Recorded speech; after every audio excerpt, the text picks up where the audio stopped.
Public meeting for Thursday, January 8th. Would you please join me in the pledge? Pledge allegiance to the flag of the United States of America and to the republic for which it stands, one nation, under God, indivisible, with liberty and justice for all.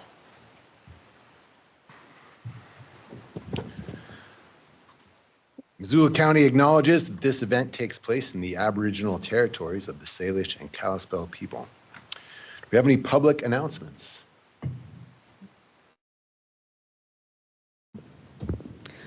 Hello, everyone. If you're joining us for this meeting virtually today, instructions for turning on closed captioning are on your screen. If you're joining us in person, we'll have closed captioning on all the screens here in the Sophie Louise room. Just as a friendly reminder, there will be multiple chances during the meeting for public comment in person and virtually. The chair will open the discussion for public comment after each staff presentation. Please respectfully keep your comments to 3 minutes. If you're on Microsoft Teams, we ask that you use the raise hand feature. This is the small hand button at the top of your screen. If you're calling in on the phone, you'll need to push *5 to raise your hand. Then once called upon, you'll need to push *6 to unmute. If you have any questions, please come find me during the meeting. Thank you. Thank you. Our current claims list. Claims received as of November 25th, 2025 to December 26th, 2025 by the Commissioner's Office total $21,213,626.04. Oh, shoot, thank you. Any public comment on anything not on the agenda? Anybody wants to come talk about? Hey, Travis. Thank you. Hi, how's it going? Happy 2026. I'm going to refer to myself now as a 26-year resident of Missoula and Missoula County. Different year, same issues. One of the things that I would love for like a public communications specialist to be able to do is like respond to the inquiries I make, specifically regarding the dead body found down the Kim Williams Trail on November 14th. We're now New Year, almost 2 months in, and there's been no IDing of that body. And so I continue to be concerned about things that, Boston 25 TV was interested to hear me talk about, which is hot shots, lethal overdose deaths among the homeless community. As a person that worked at the Poverello Center for 7 years and still maintains connections in that community, I do maintain concerns about what is happening. Yesterday, it was really interesting. I'm into drones, and I've finished a book, and there's this police operation, and I'm trying to get a city specialist to respond to an email, which they get paid to do that. But I was curious because it was 3:30, right around sort of the Inez River Street. There's a little county parcel of land right there where the Pink Grizzly is, so to make it relevant to you guys. And this police response was pretty significant. I don't know if it was maybe a training or an actual, let's go and arrest someone, but there were a lot of kids walking around, and I recorded it. The drone use was interesting. I just want to know more about things happening in my community, and I don't know why I sometimes feel like a pariah because my curiosity is expressed in such passionate ways so often, but I'm going to continue asking questions, and the book that I've written that I'm going to get someone outside of Missoula hopefully to publish will help put this community on the map. It's really funny to me that a smoke jumper is going to be entering the political race. I know a lot about smoke jumping, the CIA, newspapers, and how citizen journalists apparently, when they get retweeted by Elon and they have travel budgets, they go and find Somalian daycare fraud. There's so much fraud and real citizen journalists that don't get retweeted by Elon, even though I wrote about Elon hanging out at Positive Ranch with Peter Thiel and Sam Altman. And I think Montana's really special. And I think I'm almost at 3 minutes. And I think I'm going to go play with Legos now. I didn't bring any Legos with me today. For that, I apologize. Thank you, Travis. Happy New Year. Anybody else, you're welcome to speak on anything you like for 3 minutes. Okay, we have 5 public hearings today. Our first one is a resolution on the Lolo sewer and water impact fees, and our own Karen Hughes will present. Good afternoon, Commissioners. Karen Hughes, Missoula County Planning, Development, and Sustainability. As you are aware, the water and wastewater system in Lolo's reached full capacity and no new connections are allowed, as well as the fact that the existing infrastructure has deficiencies needed to be addressed. One of the ways the county is pursuing paying for those deficiencies is looking at additional capacity for growth, which would be paid for through impact fees. Missoula County Public Works has worked with HDR Engineering to develop an impact fee study, which has been provided to you. And this study, following outreach to the development community, to the community of Lolo, which was all done through a Missoula County Voice page and a series of emails. The Impact Fee Advisory Committee met at the beginning of December to consider this study, to listen to public testimony and to get a presentation on it.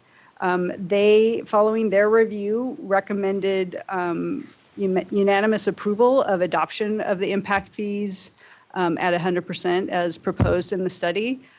So I will pass this off to the Public Works Department and Cora from HDR to talk more about the study. But the next step in adoption would be for the commissioners to follow through on a public hearing here, receive public comment, and following that, consider the resolution to adopt impact fees for Lolo sewer and water. Assuming you do that, that would put it back on us to update our procedures and get that incorporated into the permitting system that is used by the county, which takes about a month total to do before we are actually collecting impact fees. But before you today is the consideration of that resolution to adopt impact fees. And with that, I'll hand it off to Cora to talk about the study.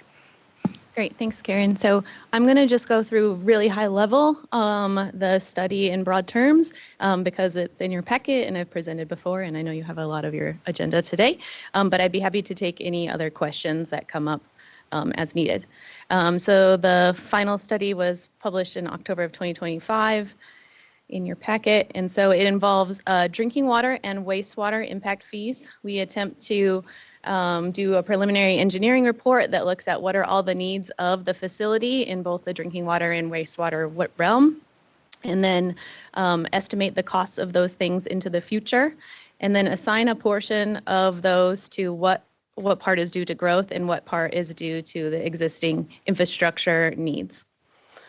So the existing sewer and water wastewater impact fees are $10,000 as shown here in Table 1. And this looks to update the with additional information.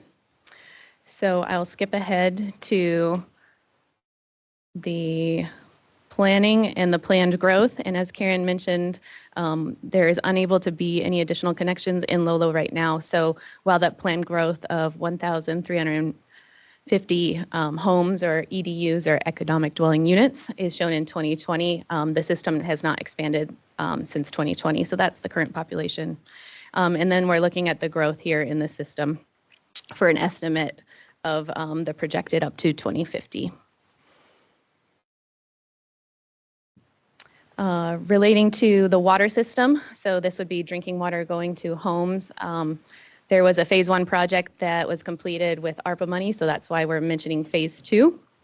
That project involves upgrading some existing wells to allow there to be more flow and redundancy so that we can meet requirements for when a well is out of service to meet the max day demand per the DEQ requirements. So that project is around $3 million and it's about 23% growth related.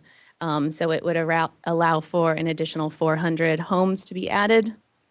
So the capital cost of that is spread in that percentage to those homes here in the spreadsheet. There's additional projects that would need to be funded if that additional growth were to occur, and that would be 100% due to growth, and those things involve a new well and a new storage tank. All of that to say the amount dependent on growth of those projects would be around $9,483. We do attempt to look at the existing infrastructure and what portion of that would be due to growth or new users coming online. Typically, that's a fairly small number because that has been amortized over time, funded by grants, et cetera. So that adds an additional $146 per user as well, for a total impact fee on the water side of $9,629. This would be assessed equally for single family homes, which in Lolo can be 3/4 inch line sizes or 1 inch line sizes. So we made those the same cost. And then scaling up from there with the volume of water that can go through larger line sizes if there were a request for a larger line size for multifamily units or industrial use or commercial use. So you can see how that scales up in table 5. That is everything on the water side.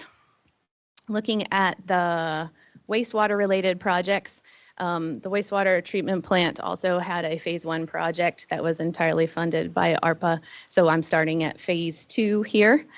These projects are partially needed for redundancy and renewal and replacement in the existing wastewater treatment plant. But they would be sized enough to allow an additional 802 EDUs to connect, which means they're 37% growth related.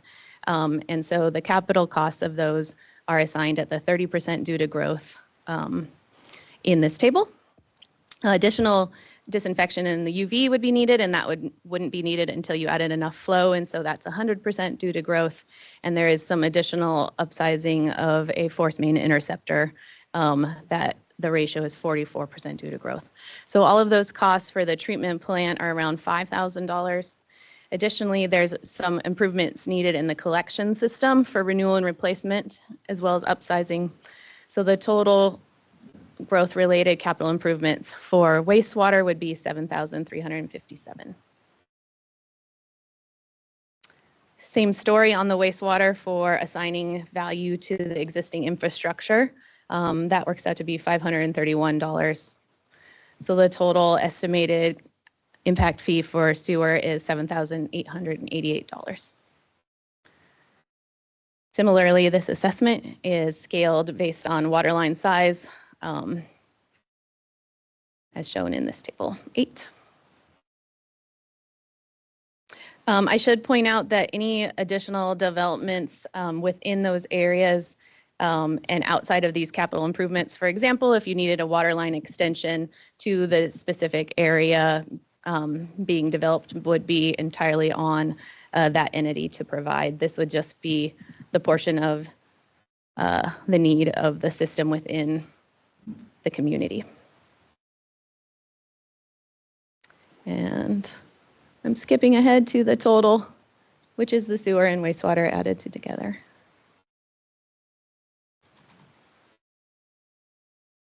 But I would be happy to take any questions while I'm trying to find that table.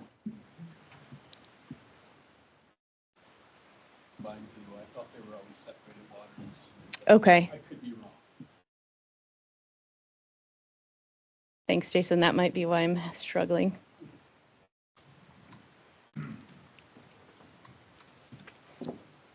Would be roughly $17,000. Correct.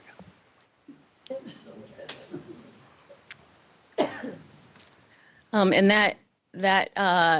the way we do that is we recommend the maximum conservative number that the commission could choose to assign.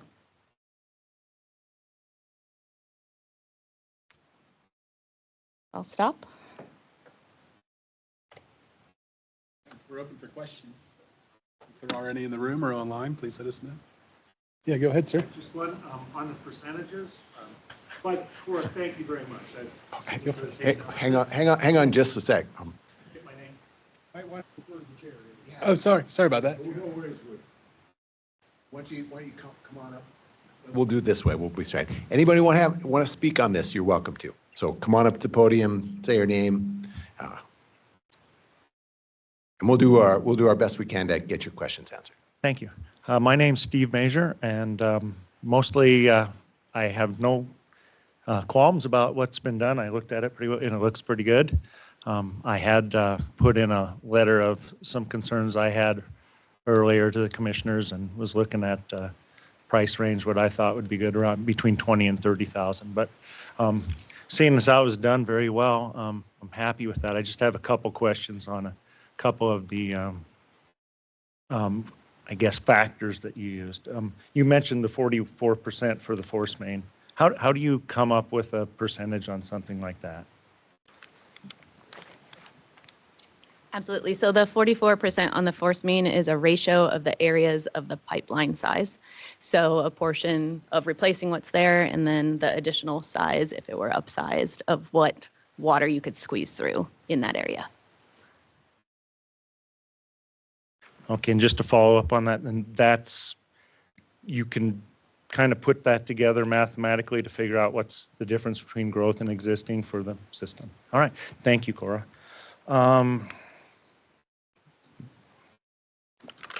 Mainly, I wanted to ask about the percentages. Thank you very much.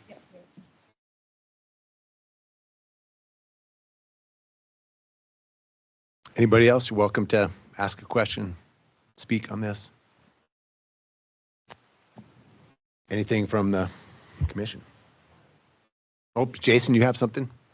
I was just here to answer any questions. Okay, thank you. I do not. I'm ready to move forward. Do we have a motion? Yeah, anybody want to make a motion? Karen, did you? Well, I'll wing it. Okay, I move that we approve the resolution to adopt Lolo sewer and water impact fees. Second. Oops, my microphone. Second. Any public comment? I'll just say I think this is a significant step in the right direction to address some of the deficiencies and help fund them Yeah, in Lolo. fantastic, thanks. Well, I'm going to let myself do some commenting.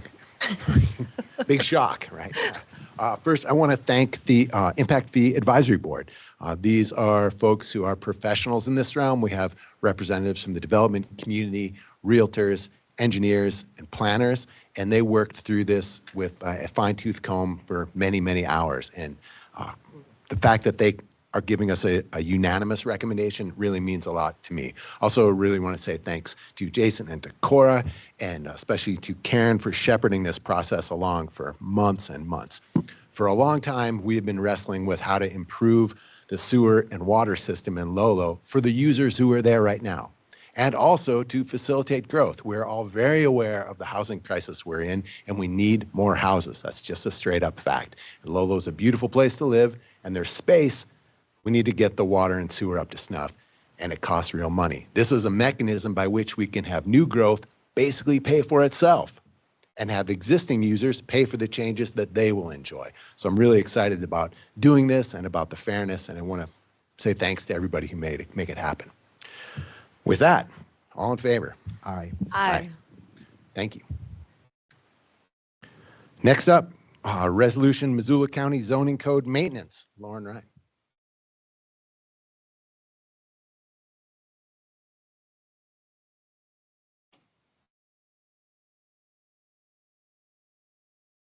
There are items on with our. Oh my goodness, I did not, thank you. I 100% did not know that. It's okay. This is the longest meeting we've ever had. I was gonna, we'd be done. You might be seeing.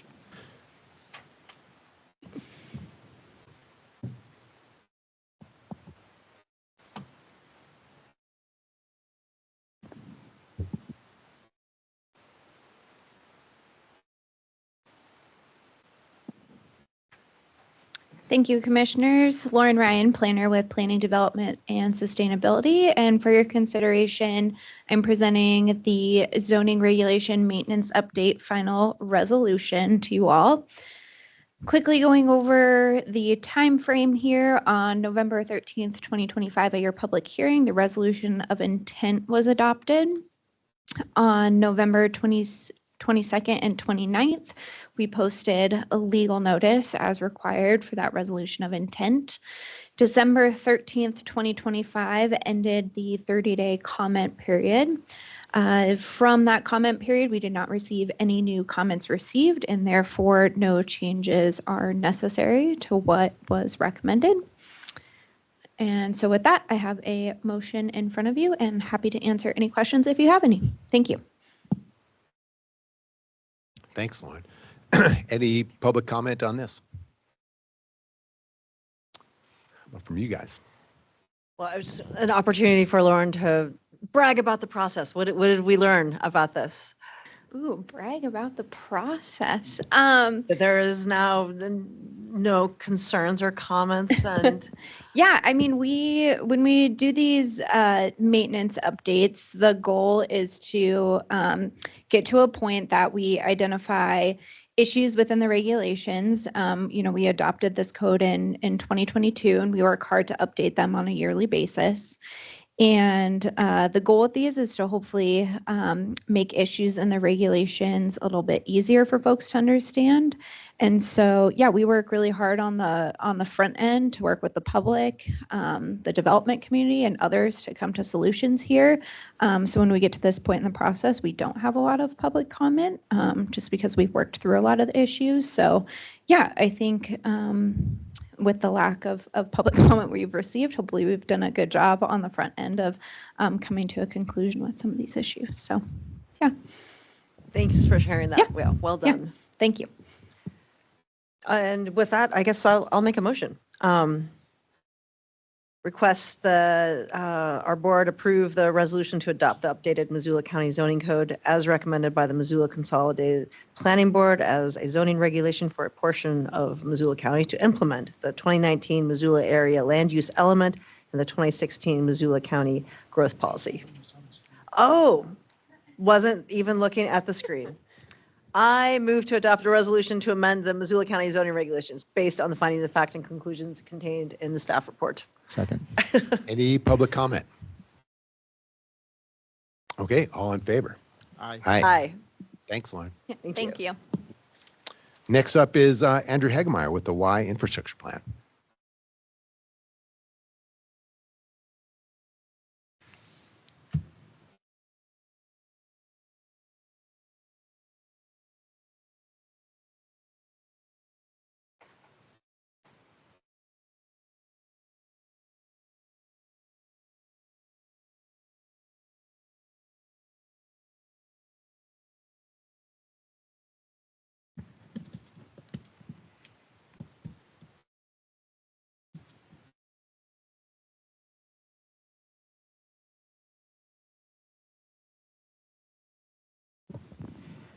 All right, I'm Andrew Hagemeyer. I'm the Community and Economic Development Director for Missoula County, and I'm here to present on the Y Infrastructure Plan.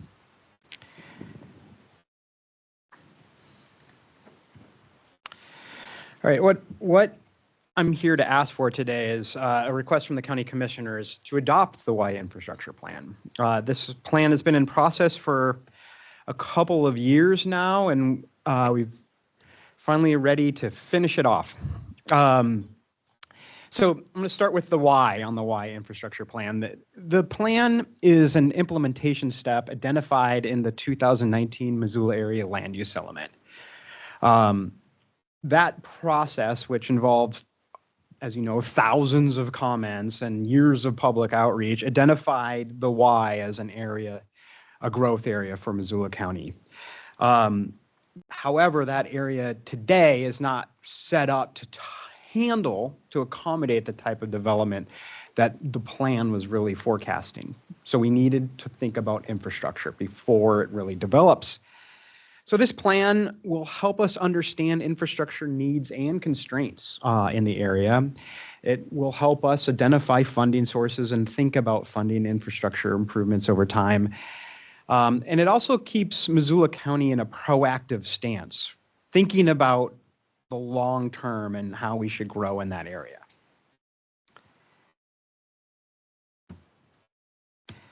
So, as I mentioned, we're at the end of the process here, but I wanted to talk a little bit about the process. In 2004, the consulting team led by WGM, Jeff Smith, and also involving some other folks here in the room today, worked on drafting the plan itself. And in 2005, we were really going through an agency review, a sort of back and forth with different agencies. And we kind of completed that over the summer. The final review period started in about July of 2005, where the final review period by other agencies. We pushed out finally addressed all those agency comments and pushed out a public draft on October 21st of 2005. We had What's that? 2025, What did I say? 2005. Yeah, so back in time. Yes. We have a DeLorean. You were in 8th grade and pulling this off.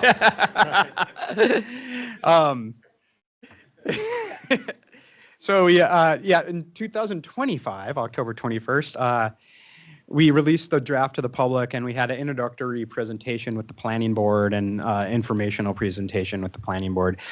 On November 4th, we had a public hearing with the planning board, which they reviewed the plan, took comment, and recommended unanimous approval of the plan to the county commissioners.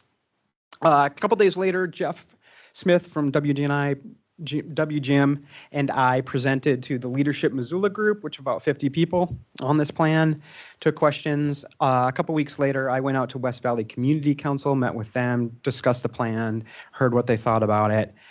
And then on December 4th, we brought the plan to the county commissioners, and we held the public hearing, and we took some public comment, and the commissioners adopted the resolution of intent, which gets us to where we are today, the final resolution. So we talked about the public comments we had received up to the December 4th meeting, but there were some comments made at the December 4th public hearing, and we've kept the public comment period open since then. So on this slide, I'm just going to kind of walk through what the comments were at that hearing, and then we've heard since then, and how that affects the plan, if at all. So first, they don't exactly match up, but 1 and 1 is how it works here.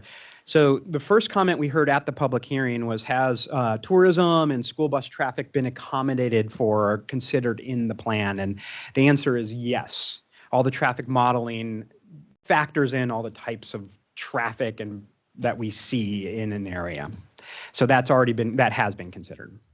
Number 2 was a comment at the public hearing. So the comment was, would it be a good idea to maybe have one school district at the Y or one fire district at the Y, because it's made up of multiple districts? And why the validity of that idea may or may not be great. The reality is it's up to those districts, the fire districts, the school districts, to consider that. It's not up to the county to dictate that.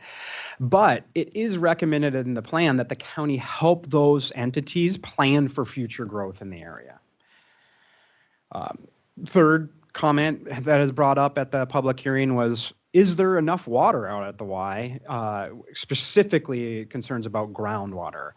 And what we can tell you is that we legally can acquire enough water to accommodate all that growth. That doesn't necessarily mean it's physically in the ground. But what the plan does recognize is that is a known unknown. And the plan recommends that we move forward with an additional groundwater study to really get an idea and really understand how the groundwater works at the Y. And that would answer the question, is there enough physical water? If we found that there is not enough physical water to support that level of growth, we have a couple of options as we start to study other ways to get water out there, or B, we don't grow as much as the area could potentially, but the carrying capacity of the area is reduced. So. Number 4, this was a comment we received on Missoula County Voice just a couple days ago, is that the area, more of a comment than a question, the area needs more multifamily housing. And the response is yes, that's kind of an outcome of the plan, is that we get more housing out there. And the final comment I received through your email that I wanted to bring up was just a thanks for all your hard work. And the response is, it's our pleasure. And thanks, Susan, out there, if you're listening, for making that comment.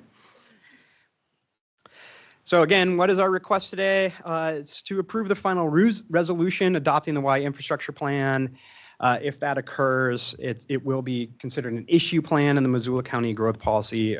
And I like to remind people that is an official county policy document. So this will become official county policy. And I believe my next slide is the motion. So I'll hand it over to you.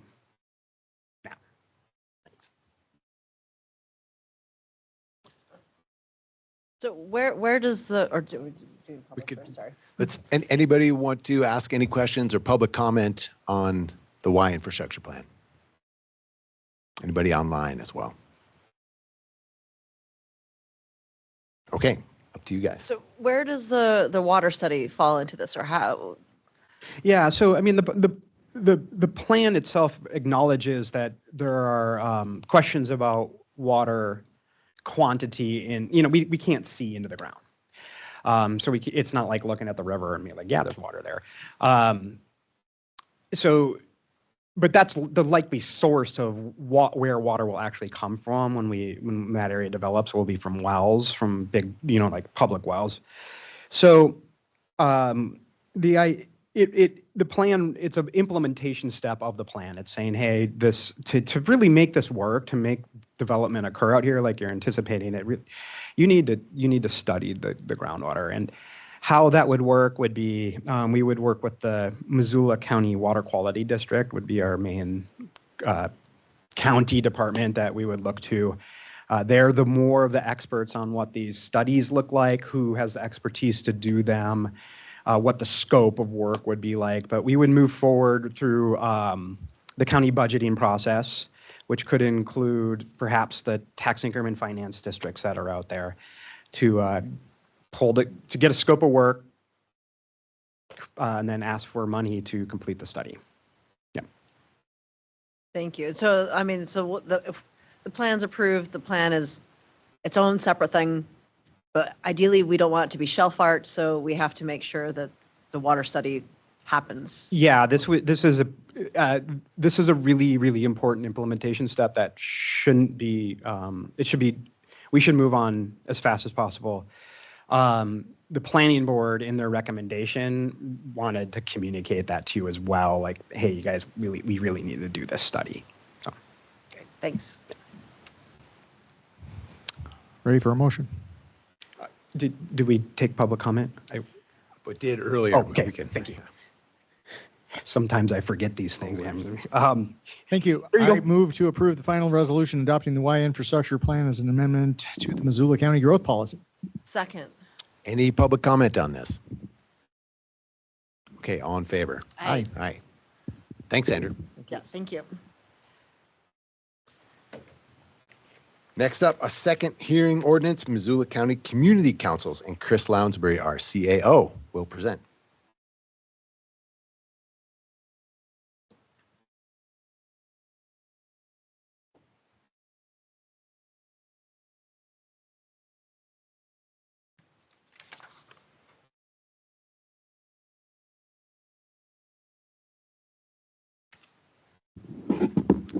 Good afternoon. Thanks, Commissioners. So today you're here for your second hearing on an ordinance around community councils. So just a little bit of history. Let's see if we can get it to advance. There we go. Missoula County created its first community council back in 1987 in the Sealy Lake area after receiving a petition from the community. And our most recent one was formed just now 3 years ago, but it was 2 years ago when I wrote this slide in Clinton in 2023. Since that first one, we've accumulated 7 community councils across Missoula County with the intention of making it easier for communities to share their voice with the commission on items impacting their area. So why we're looking at creating an ordinance, as we've been working through the process of reviewing our community councils, we came across an error in their original creation. They were originally created by resolution and then went to a public vote, and actually under Montana Code annotated they need to be under an ordinance under the Board of County Commissioners as advisory boards. And so the intent of this ordinance is to correct that error and bring them into compliance. And so one of the things that will happen with this ordinance is we'll be able to standardize all of our community councils and their bylaws to make them more easily fit into both the Missoula County structure, but also create that uniformity across them for citizens as they interact and participate with them.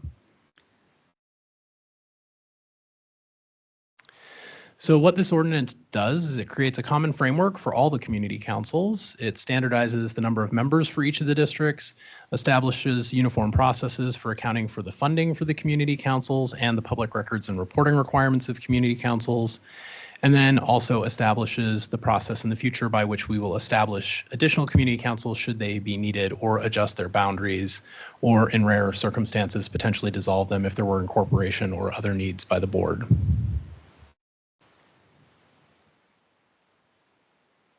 So a couple of things that this ordinance does not do. It does not change the nature of the work done by community councils. They'll still be advisory boards. They'll still hear different issues from their community and pass that information on to the commission.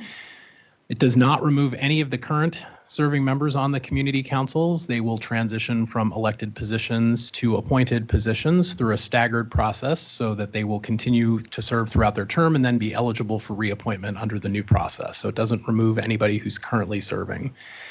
And of course, it doesn't give or remove any authority because these continue to be advisory boards under the Board of County Commissioners. And so finally, just a little bit about the process that we've used for this. So working closely with our county attorney's office and our existing community councils, we went through and presented this to 2 of our all community council meetings to make sure that each of the community councils knew about this and to get feedback on the draft ordinance, as well as looking at different changes or suggestions that they made and then incorporating these into the resolution, or sorry, the ordinance that you have before you today. This is the second of your 2 hearings. So we had our first hearing back on December 4th to open the public comment period. The only comments we've received on the ordinance were from the Clinton Community Council, and those have been incorporated into the ordinance. So today is your second hearing on the ordinance for community councils. And then one more quick slide here before we get to the motion. So what we're asking you to do today is take additional public comment on the ordinance and the subsequent resolutions that are underneath the ordinance that reestablish all of the existing community councils. And just for clarity for folks, that's the Bonner Milltown Community Council, the Clinton Community Council, East Missoula Community Council, Lolo Community Council, Seeley Lake Community Council, Swan Community Council, and the West Valley Community Council. So with that, Commissioners, I would ask you to open the hearing and take public comment on that. And then when you're ready, I have some motions for you. Thanks a lot, Chris. All right, anybody would like to speak on this? I'm guessing, well, that's you all are here. Please come on up. And I don't know if you can see this, but everybody you get 3 minutes a shot. So as soon as you start talking, I'm going to turn over the hourglass.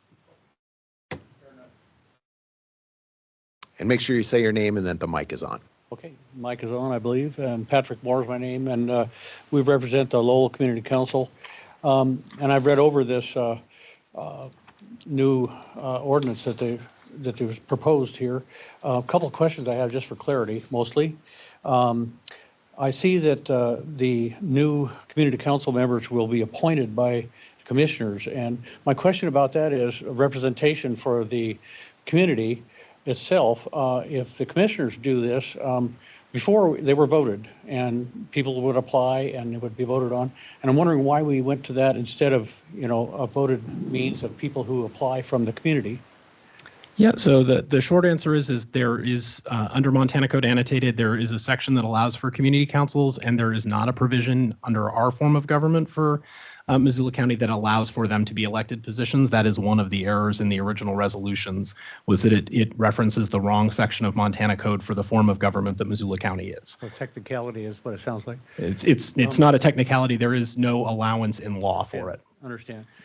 I guess my concern is that the proper representation of our community and in all the communities, in fact, if they're just appointed by somebody we don't even know, how do we know there's appropriate representation? I'd like to see that get fixed somehow, however we have to do that. Not that we don't trust community council, or the commissioners, but we have people in the community that put a desire forward to have that position, even though it's advisory only. Would like to see something incorporated into that, if that could happen. It would feel like we would be better represented. That's what it's all about. That is why we're there, is to represent and bring information to the commissioners, right? A couple other things here.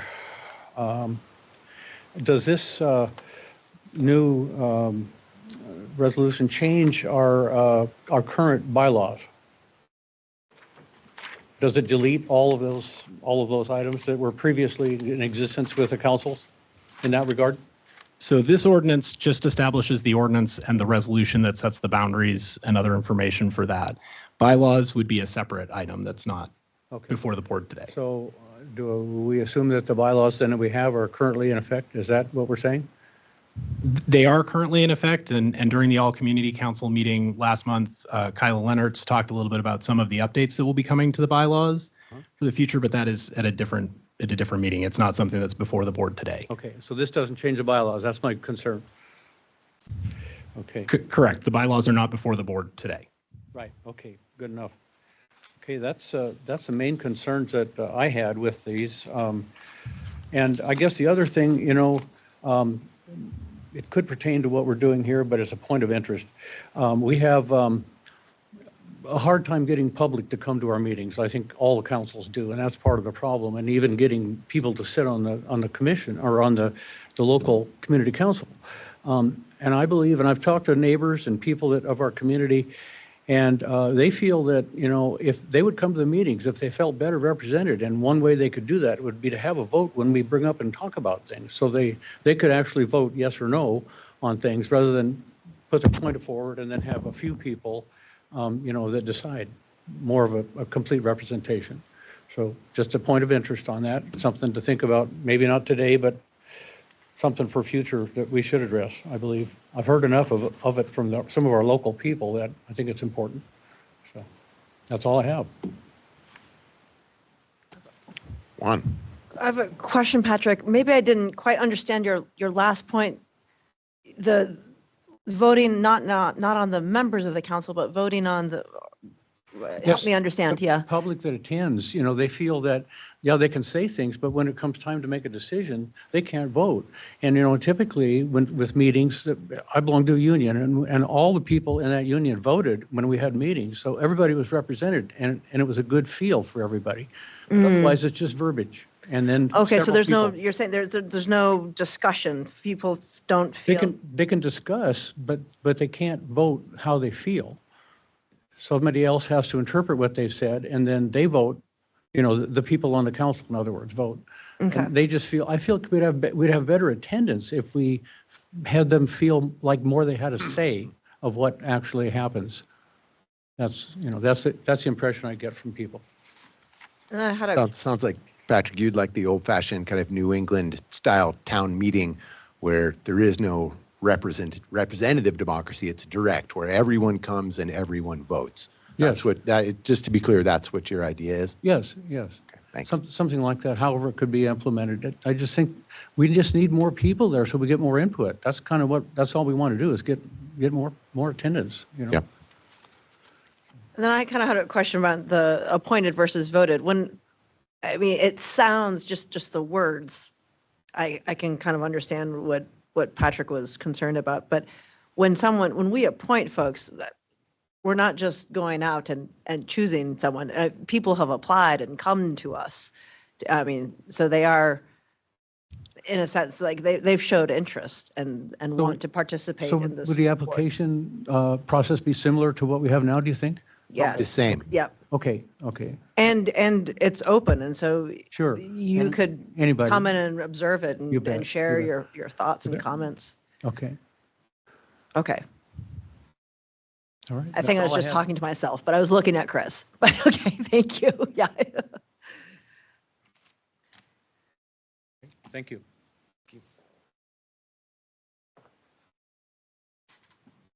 Kevin Nolan. I used to be a member of Lolo and the Community Council.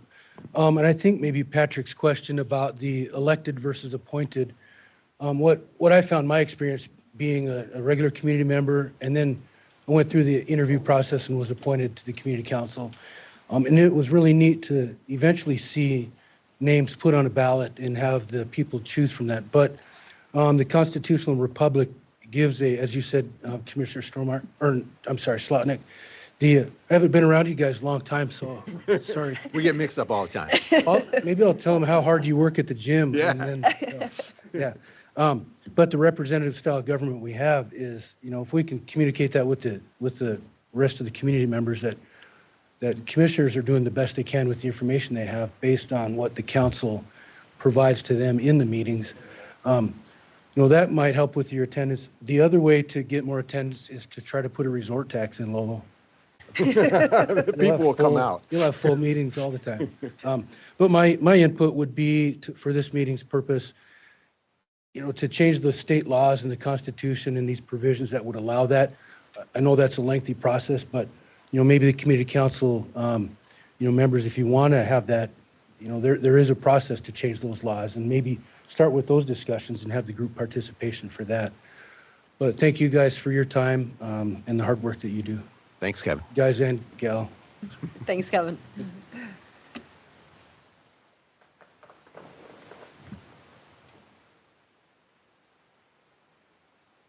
Hi, Steve Major again. I'm from Lolo. Couple questions for Mr. Lansbury. And they're along what Pat said as well. The chief problem I have with this is the appointment versus the voting. And I realize that it's simpler to appoint. I realize that probably most community councils, the vast majority of the members are appointed anyway because there's not enough people for an election. I realize all of this, and it makes it simpler to appoint, but it's plain and simple. I think representatively lies. You did mention, easier to share their voices, interact, and participate. If people get to vote, at least that's almost like advertising for the community council meetings as well. So we did have a vote in Lolo. So we've got a couple people that were actually voted in. Pat ran and didn't make it, but eventually then he was able to be appointed. I would say it makes more sense to the people of the communities that we are to represent, that they would feel a lot better if we just kept things the way they are. If you end up appointing most of the people anyway, great. It's still the same application process, but it's the application process the same for a vote as well. So I just think that does make people feel more represented. And I think it does help with, everybody's talking about participation at meetings, helps with participation in meetings when there is a vote in a community and there's signs out and people go, oh yeah, we have a community council. So that and a resort tax in Lolo does help with participation at meetings. So I know this is 11th hour, and sorry I missed out on some of the all community council meetings and the last vote, but this is really a point that probably you guys should consider keeping it the way it is and having a vote if there's enough people that apply. Thanks. Thank you very much, commissioners. Please do. So Chris or John, just to clarify, so my understanding is that to bring us into alignment with state law, that is the reason why we're contemplating what we're doing today, and it is not an option by virtue of Montana state law to vote. It's just we've been doing this incorrectly for a number of years. Appointing will actually bring us into compliance with state law, and the mechanism to change state law would be through the legislature. Can I add something? The only way, if I understand it right, and please correct me, you can do two at once, is if we were to actually change our form of government. And I can say this to you all, there are multiple options for county forms of government, and we go through a process every 10 years where we ask the voters, would you like to vote for a committee of people to consider our form of government and then make recommendations, put that on the ballot, and then voters could decide if we want a new form of government, of which there are multiple available in Montana. And we just did this a couple of years ago, and the voters said, no, we don't want to do it. So it'll come around again 8 years from now. We could do it again, at which point maybe we could rally people together. We want to change a form of government such that we could have elected community councils. But right now, our only option, if we are to choose to have community councils, is to appoint people if we want to be consistent with the law. And I'm going to let Chris correct me. I wouldn't correct you, Commissioner Slotnick. That is correct. The section of law that controls community councils under what we have, which is called the elected official form of government, allows them only to be created by ordinance through an appointment process. Other forms of government, there are sections that allow for community councils that are elected positions, but that does not comport with our form of government. 8 years from now, we could try it again. Or you could change MCA, like. Oh yes, yeah. Or you could go to the legislature and get the laws changed. Yeah. Yeah, come on. And we'll start again. We're okay. Come on up. You know, I downloaded the law, the 73417 Montana noted law. This one's dated 23. I just did this morning. And it gives two options to fund, or not fund, but put people into the community councils. One of them is through ordinance. The other one is the one we're using currently, unless this law has recently changed. I just, like I say, printed this off this morning. Yes, the law has not changed. That first section applies to a form of government known as the commission form of government. That second line that you're talking about, which is the one by ordinance reform, refers to the elected official form of government. Missoula County is an elected official form of government, and we are required to use that subsection 2 created by an ordinance. So the references that this ordinance refers back to is this law, and it gives two options in that law. So the reference seems irrelevant then in that ordinance to this law that's supposed to, you know, govern these decisions. Those two choices, in other words. I guess I don't understand how come it's listed, but yet we're not going to acknowledge it. So again, that section of code, you have to start at the beginning, right? And that beginning is you have to know what form of government you're referring to. An elected official form of government points directly to subsection 2 that they have to be created by an ordinance. It means we can't use option 1 because we are an elected official form of government. We must use option 2, which is an ordinance. I think I understand what you're saying. Then in 8 years from now, we'll have the option to change our form of government, or in the intervening time, you could change the law. Okay. It's a bit confusing. Yes. Yeah, Yes. Which is why we were doing it wrong for years. Understand. Okay. Well, the main thing, you know, what it's really all about is there again, to get good representation. That's all we want. You know, I think that's all we all want. You know. Thank you.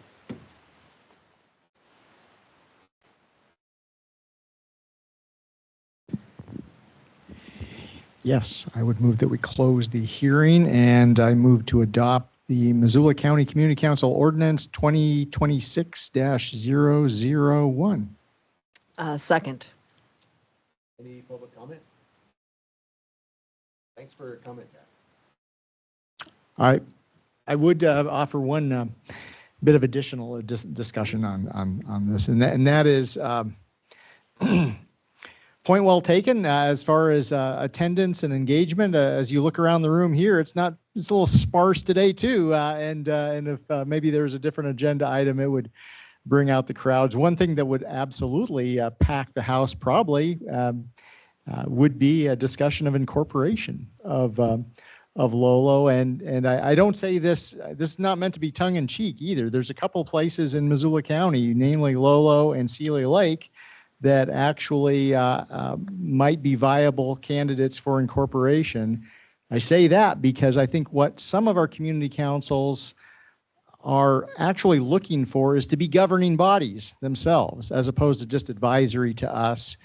And if that is part of the goal, to have your own government in that locale, then incorporation is an option. So I just put that out there, and I'm supportive of bringing us into compliance of state law.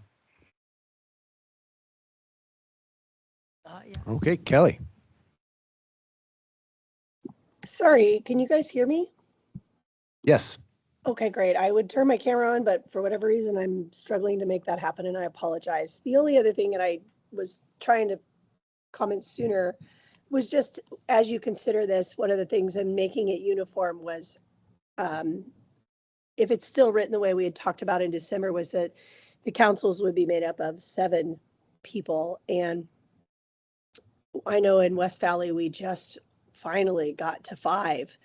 I know there are some councils, for example, Sealy and Lolo, that I feel do a better job of fielding a team of 7. But I just would say to you guys, if there's any way to leave the flexibility of having either 5 or 7, it would be, I think that would be helpful to us. And as everybody commented on, attendance is challenging. And it seems like if we're going to take something that's already challenging and make it harder, I don't know. So I just wanted to put that out there just so it's in the record that at least from my experience over the last 2 years in West Valley, it would feel more attainable if we were able to stick to 5 community council members versus 7. Thanks, Kelly.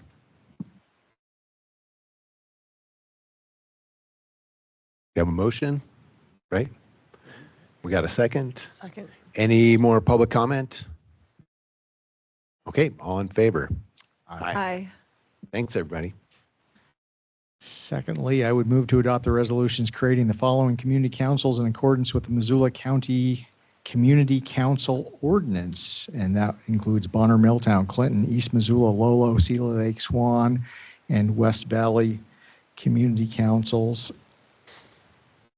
And before we entertain a second, Chris, the RCA is different than this. The RCA actually says adopt community council ordinance and adopting the bylaws. I'm sorry, it should not say bylaws. It should just say ordinance. Okay, that might have caused some of the confusion that folks felt. So anyway. Good catch. Second. Right, any public comment? Okay, all in favor? Aye. Aye. Chris gets to continue. And thanks to the folks for Lolo for coming Thanks out. for coming out. Thank you, Commissioners. So next up, we have your yearly resolutions. You might remember this from last year, but each year at the beginning of the calendar year, we are required by statute to adopt certain resolutions related to the governance of county business throughout the year. We'll start off with our favorite, which is appointing a presiding officer for the 2026 calendar year. So the Montana Code Annotated that references this is section 772109, and that requires that the board appoint a chair each year. Traditionally, Missoula County has used a rotating system for that. Juanita served as our chair last year. Thank you, Commissioner Vero, for your service. Under our normal rotation, it would be Commissioner Slotnick this year, but the commission may choose any member to serve as the chair. And so I have a recommended motion here where you can fill in the name who you would like. Again, by rotation, it would be Commissioner Slotnick this year who would serve as the chair. As a reminder for folks, the chair obviously presides over the meetings here, but they serve 2 other important functions, which is during times of emergency or disaster, they can declare those states absent the entire board, and then the board ratifies that at its next meeting, which allows us access to state and other resources during those emergency and disaster times. Thank you. Well, what if we're not satisfied with any of the choices? Can we appoint a proxy like John Hart? Maybe, I don't know. It must be a member of the commission. Well, I enthusiastically move to adopt a resolution appointing Commissioner Josh Slotnick as the chair of Missoula County Board of Commissioners for calendar year 2026. Second. Any public comment? Okay, all in favor? Aye. Aye. All right, the next is we need to establish the locations where you will post your public notices. So in addition to running them in the Missoulian, we're required to appoint at least one physical location. Historically, we have designated the County Administrative Building at 199 West Pine Street as the location where they are posted on the bulletin board as folks come through the main entrance there.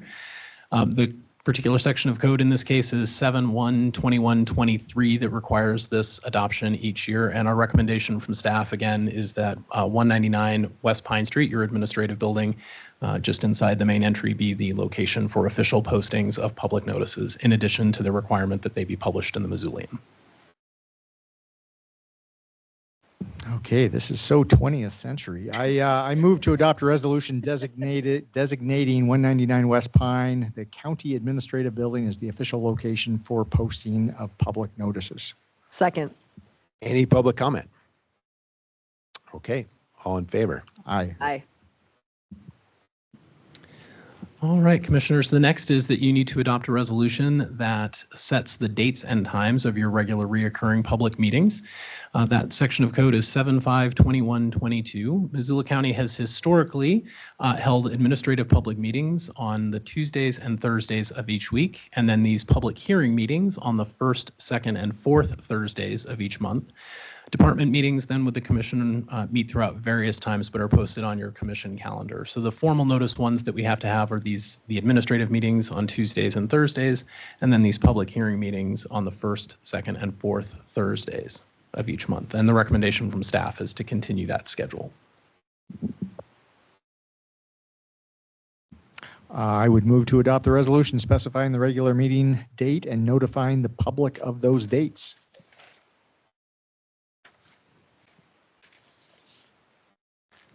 What do you think, Juan? Oh, second, sorry, I was reading ahead, sorry. Any public comment? Okay, all in favor? Aye. Aye. Thank you, Commissioners. So the next resolution is setting the office hours. Certain elected official offices must remain open Monday through Friday, 8 to 5, with the exception of public holidays, in consultation with each of the elected officials. So as a reminder for folks, there are 11 independently elected officials in Missoula County, including the Board of County Commissioners, our Justices of the Peace, the County Attorney, Clerk of District Court, County Auditor, County Superintendent of Schools, serving in those roles. And so we consult with them to make sure that that 8 to 5 Monday through Friday schedule matches with that. And then in addition to that, we provide flexibility for departments, recognizing that there are emergent circumstances that may occur, especially from some of our smaller offices that might only have 1 or 2 staff members, to give them some limited flexibility if they need to deviate from those. The recommendation from all of your other elected officials in the county was to continue that additional flexibility, as well as the standard Monday through Friday 8 to 5 business hours as required by state law. And so you have a motion before you to continue that. I move to adopt the resolution setting office hours as Monday through Friday for 8 a.m. to 5 p.m., except in circumstances of legal holidays, emergency circumstances, or to meet the needs of the department. Second. Any public comment? Okay, all in favor? Aye. Aye.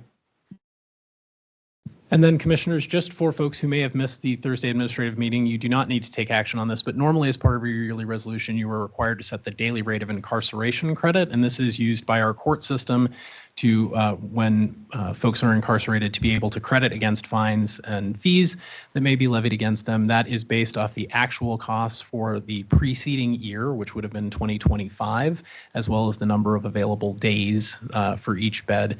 And so that did increase this year due to increased costs for personnel and medical costs to $2,003. You adopted this earlier today during your $203. Thank you, John, not $2 or $3, $203.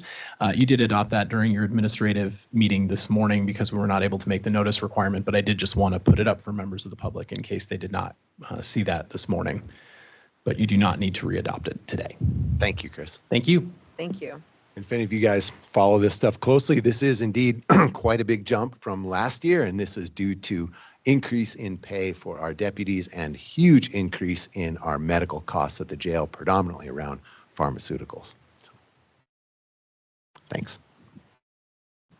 And I do believe we are done. Thank you all. Thank you.